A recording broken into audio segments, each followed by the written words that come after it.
Here we go. E to the negative x. This is a tough one. Nelson, I'm just letting you know. Here we go. E to the negative x. Anyone know what this one looks like? It's like E, but my x's are negated. Whoosh. If it was negative e to the x, that's when it would go down. Now, you do not lose sleep on the test, you guys. It really doesn't matter if you know what the graph looks like. We're just going with upper minus lower. They only gave us one function. You know what I'm saying? They're letting us know that it's going to be in that x-axis, first quadrant. So it says we got e to the negative x. One more time. This would be e to the positive x. So I'm letting you know this is e to the negative x. And I'm going to give myself a little bit of space. It says it is enclosed by that graph, the axes, so both y and x axes, and x is 3. What's x equals 3 look like? The vertical line. I'm going to give myself some space. There's my 3. And it's bounded by my axes. Do we see an enclosed space? Looking like that, right? But I'm not going to shade it in because it says if all the cross sections perpendicular to the x-axis are squares. Here comes our visual peeps. Let's go with our art class. Here, perpendicular to the x-axis, Braddock's going to draw a perfectly vertical line. And then you're going to go pew.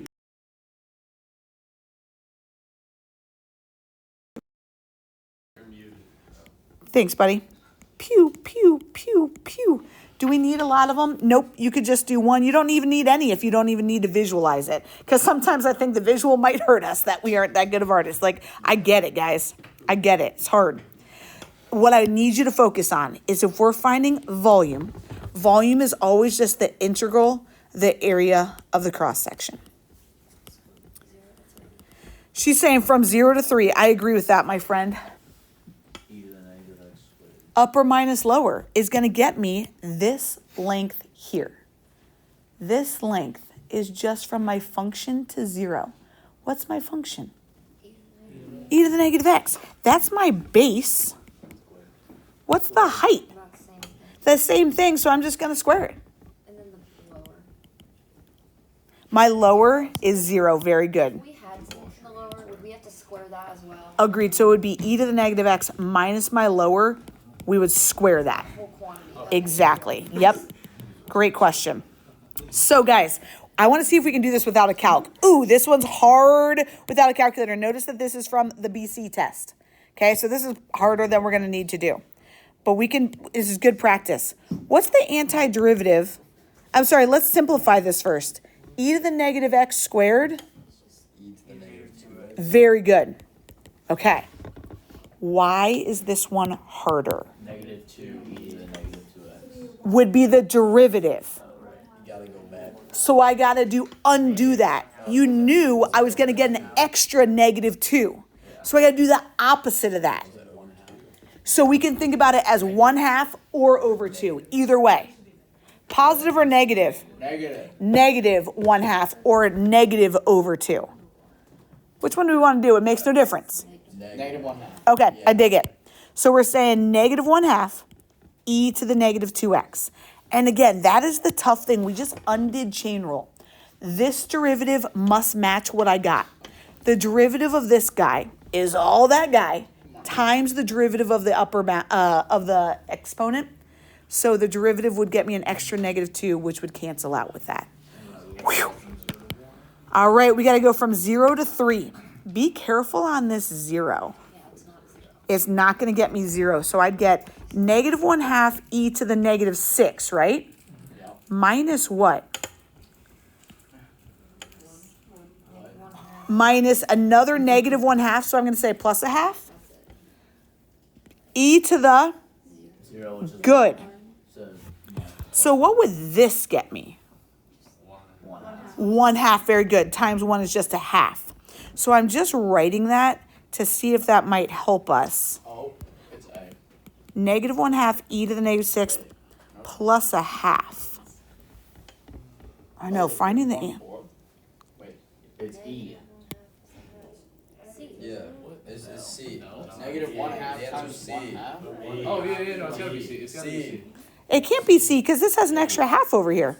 These are not like terms. Oh. These are not like terms, guys. This okay. guy's an e to the negative 6. It can be if I want this to. They have a half in common. So first of all, we could just rewrite this to not, answers often don't like to have the negative out front. It's And then how'd they get that? They just factored out the half. what? They factored out that half. It's A. So on this guy, look what they said. Perpendicular to the y-axis. So which answers can we get rid of right away? D and E. Let's get rid of these guys because they didn't put them with respect to that y-axis. Great. It's A. Yeah. Squares It's a. Like, there is no way. Let's go think about this real fast. Let's go think, what does this graph look like? Y equals 2 minus x squared. What does x squared look like? Up to. Negative x squared plus 2. Okay, so we got plus 2. I don't participate in such common. All we've got is first quadrant, you guys. So am I restricted to this area? Yes. Okay. And it says it's also bounded by those axes. Every cross section perpendicular to the y-axis. That single letter right there is changing the whole problem. Changing the whole problem. So you guys, we've got to say perpendicular to the y-axis. Wouldn't that look like that?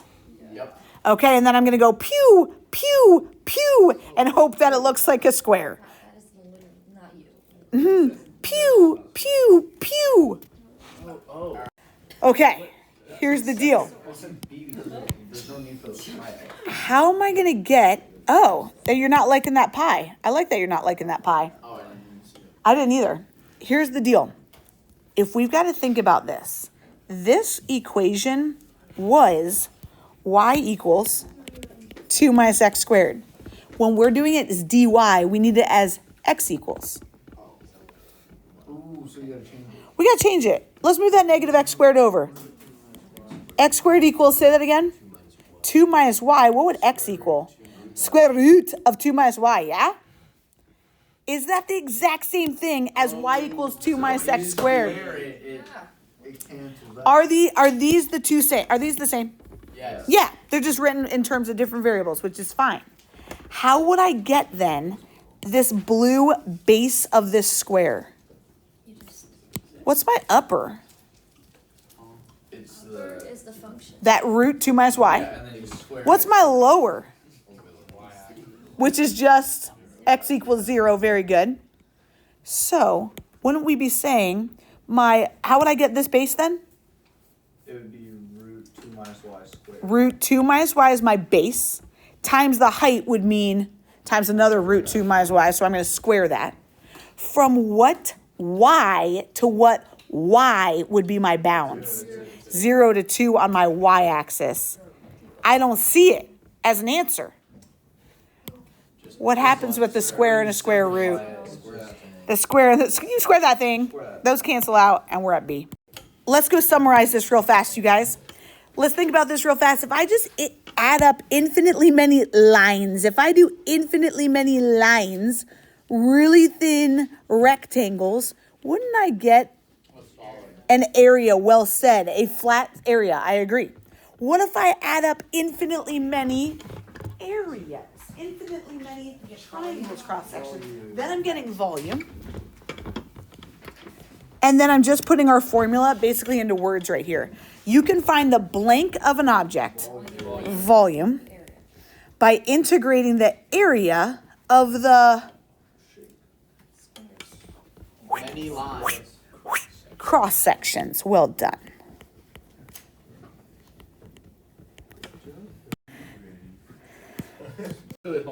Find the volume of a object whose base is bounded by the x-axis. Where's x's e? What? 1.2. It's like One. sideways to y. E, you guys, is 2.718. So this is calculator active, so you might use your calculator to help you remind yourself. That's E. The curve natural log of x. Again, if I get a calculator to remind myself what natural log of x looks like, it's like that. It's a little beauty. Boop. Let me guess. The area enclosed is what we're about. Yeah, but now because Dice asked for it, look what I'm giving you this time. We've got rectangular cross sections. What? And it says they're perpendicular to the x-axis. So can I do this? Boop. And then it says the rectangular cross sections are 4 times as tall as the base. X. So the base is X and it's 4. I don't know. I'm going to draw my little rectangle first. I'm going to be like, there's my little rectangle. And then, whoa, whoa, whoa. Because it's got to be 4 times higher. That's intense. Whoa. Got a big old rectangle sticking out. This is not. I think the picture, I like spending time on the picture only because it helps me visualize what's my base and what's my height. It's not one. Make it. Where do you think my bounds would be of this? Does natural log start at the origin? No, calculate bracket, find 0. Yeah. ln of what is 0? 1. ln of 1 is 0. We know. You could have used your calculator and found the 0, but to your point, it is 1. Where are we going to on that x-axis? 1 to E. And let's do the button E, and I'll remind you where that is. Don't write 2.718. Okay. Okay, good. Second divide. Okay, what's my upper function here, people? How am I going to find this base? Wait, what about just this base? What'd you say? Someone said it. ln of x. ln of x is my base. Falling so bad. You guys, they said the height is 4 times that base. So it's going to be 4 ln of x is that height. And then the 0. So it doesn't matter. Well, didn't we just do, isn't that base and this one height? Since we didn't have a square this time, it wasn't base times base. You know what I'm saying? It wasn't ln of x squared. My height was different, so we're going to keep them separate. Okay. All right, people, let's go type it in. Let's see if we get it. You guys, on that home screen, make sure that you're typing math 9 and then 1, 2. The E button that I would use is what Charlie said. Second divide just gives you E as opposed to E to the. And then we got ln of x times 4 ln of x. I got E. What are we getting as our final answer? 2 point. 7.3. Perfect. Here we go. Yeah, for today. Object text cross sections. 9 pages. Right away, look what I did to you. Y-axis. I'm the worst. Agreed. dy. The base of the object is bounded by the x and y axes. The function of x cubed plus 1. You agree that looks like this guy? Yeah. Thanks, Colin. And x is 1. Do you agree we're talking this here? Yeah. Okay, appreciate you. You guys, we need to draw squares perpendicular to the y-axis. So isn't that base going to be like that? And then it's going to go pew, pew, pew. And then it's going to go pew, pew, pew, pew. What happens if you like? I made about 2. Question. You guys, and again, I think that it helps when we do this. Helps me when I do this. Question. He's not coming back, Charlie. Question. Bondi, stay with me. Here we go. To find the area of this square, how am I going to find this base here? We have to get it the x squared plus x cubed plus 1. We gotta flip the thing around. Real fast. What is this length, you guys? It's an x equals 1. 1. What about this length? 1. And this length? 1. So isn't my upper function here 1? Yeah. So it's just gonna be whatever the y is. So isn't it going to be 1 minus, what's my y here? X cubed. 0. It's x is 0, right? Is my upper, don't you fret, people. What is my upper 1 here? Yes. What's my lower? 0. What's my upper here? 1. What's my lower? Y. It changes, right? So we got to split it. We got to split it. We got to split it. Let's start with our first part. Well, couldn't we just make it in terms of x then? True, but look what they asked. They asked, since it's perpendicular to the y-axis, this has to be dy. Yeah, I hear got it. you. I got it. X-axis. Okay, what do you think? X equals the cube root of y minus 1. Okay, we're not quite there, but you are right. I just don't need that yet. I want to focus on this thing. What's my upper minus lower here? 1 minus, good, is the first guy. 1 minus 0, I'm just going to leave it as 1. That's the base of the square. What would the height of that square be? Yeah, so 1 squared is just 1. You can just leave it as 1. Doesn't matter. From what y to what y could I do that? Very good, Stevie. You're saying from 0 to 1, because 1 is where that other function comes in. I dig that. dy. And I got to add in another one. Again, I'm finding the area of this blue square. How am I going to get that? 1 to 2. You're saying the bounds are 1 to 2. Do you guys agree with that? On the y-axis, my bounds are 1 to 2. I agree with that. Minus That X cubed. cube root 1 of 1 to 2. Okay, and then you're saying upper minus lower in this case would be what? 1 minus X cubed plus 1. Now, here's our only problem. We can't say an x with a y here. Oh, because you can just change it. So let's go Y minus- change. Root of y minus It was y equals x cubed plus 1. Yeah, Let's go get that as x equals. yeah. X equals, Why not? Yep. yeah. Cube root of y. Don't have her down. So you're saying my upper was 1, my lower was cube root y minus 1. And the square. That's my base of my square. How do I get the height? Bless you. Square it. Let's see if we can type that in and get the right answer, because that's a lot. Mike, you got it? How do we type this in? Nelson, you better be typing this in. 010.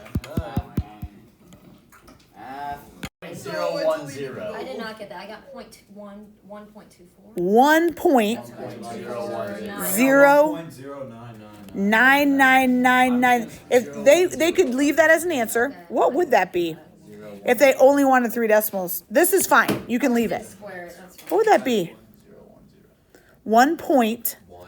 Yeah, isn't that going to bounce it up? 1 0 0. Yep. 1 to 0 0 0. But you guys, if you're doubting yourself, you just write excessive amount of decimals, they'll take it. They want anything 3 decimals or more. So if you're doubting it, just go 3 decimals or more.